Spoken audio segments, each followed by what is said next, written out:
very happy to be co-chairing the jointly sponsored Tumor Microenvironment Symposium with our European colleagues out of the EACR and the Cancer Society in Portugal.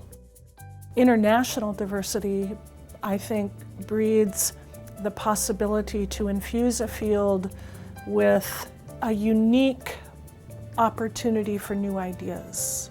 The tumor microenvironment is complex. There are site-specific primary tumor metastatic areas, so many different cell types. So we all need to keep on board. It's a very broad field that combines so many different aspects of cancer biology, but also other aspects like immunology, metabolism, that we need to bring people together on one common playing field to understand what's really going on.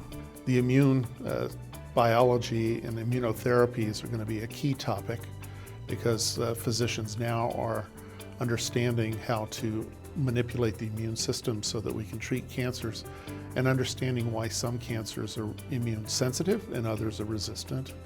And of course, the biology that underlines how the microenvironment affects the ability to metastasize, which is a personal interest. Computationalists are now collaborating intensively with cancer biologists. And my co-chairs and I are designing a symposium that brings together the best of both worlds. There are a lot of areas that are exciting to me right now, but we're looking in my lab how the genetics of the cancer cells manipulating the microenvironment. I'm looking forward to this meeting to understand the crosstalk between the tumor and the microenvironment. Those signals are critical. If we don't start to get a grasp on them, we're going to be stuck in the status quo. And we have to change the status quo to improve patients' survival and quality of life. I'm really excited by the site-specific tumor microenvironment. So what happens in bone, what happens in liver, what happens in brain, what are the players involved, and what is the role of the immune system as well as metabolism in those specific microenvironments. These special conferences provide deep dives in a very dense and intense 3 or 4 days where senior scientists, trainees, at all levels can get together, discuss ideas, push novel concepts, exchange reagents, set up collaborations that can lead to publications but also foster grant opportunities. The AACR is particularly good at this. I don't know where my career would be now if I hadn't attended smaller conferences like this one.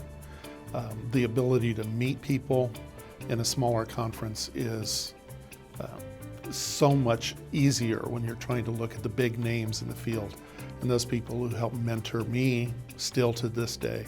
But also, I enjoy meeting young people who have a different perspective on things, and they provide energy to me as a senior scientist in the field.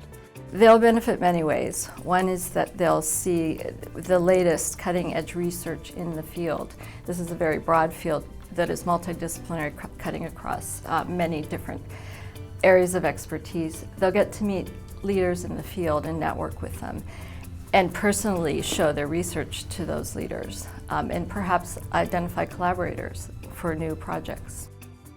This is an extremely important meeting because the co-chairs, like Johanna Joyce and Luis Costa, bring very different levels of expertise to the table in different areas, and to bring them all together in one venue will be fantastic. Alberto Bardelli, Lisa Cousins, Teresa Guys, myself, and a number of other people who participate in the scientific organization of this meeting are pulling together a program that will explore multiple areas of this topic in Lisbon in March of 2020. We're at the tip of the iceberg. And now we recognize we're at the tip of the iceberg. And so the level of exploration that stands before us, I don't think there's anything more exciting than that.